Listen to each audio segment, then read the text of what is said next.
who serves under him. That's exactly right. How does that relationship? Well, he serves under Sebastian Monroe, who is someone who was in the military from the very beginning when the power went out. Someone who we have yet to see all of his traits and attributes, but someone who is interested in being in charge of this new world. And he has a great first soldier in Neville. I don't know what could happen. Eric is so brilliant in the way he created this storyline, but what could possibly happen is that Neville could get greedy and want it for himself. Monroe could run into problems himself as well.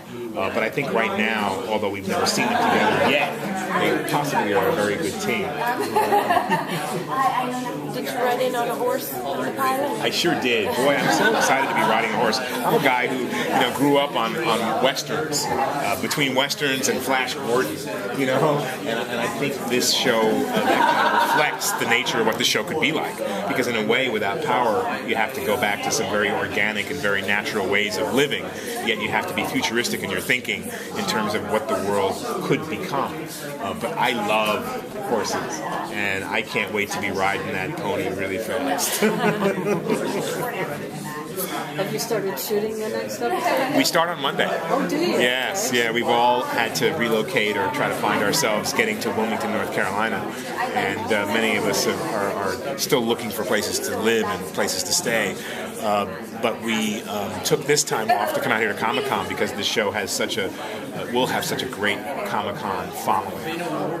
It has really elements of Lost, yet this is a completely action-filled, dramatic show.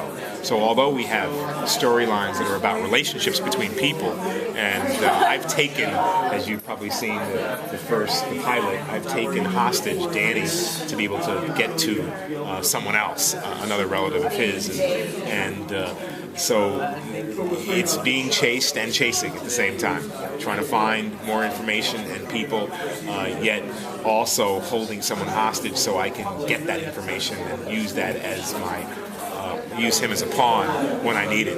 But I love the fact that I'm on a horse and my men are kind of being pulled by a horse-drawn carriage or a horse-drawn Cadillac, could be down the road, or pickup truck vehicle.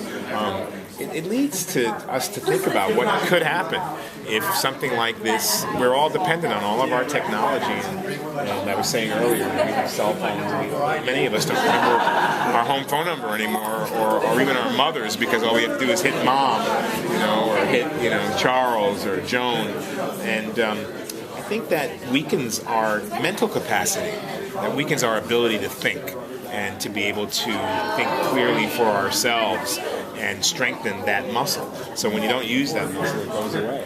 I can remember 50 phone numbers years ago. I always prided myself on it. The cell phone has sort of killed that. So what would we do without our technology? How will we live? How will we relate?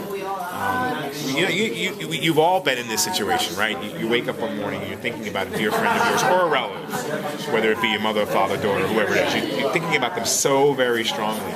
And 5 minutes later, the phone rings, and you wonder why that happens. That is the ability we all have to call each other mentally, and to know that someone we know may be in need of hearing our voice for solace or comfort. But we don't rely on that. We don't rely on our gut anymore. This show will show you how we can possibly develop that again.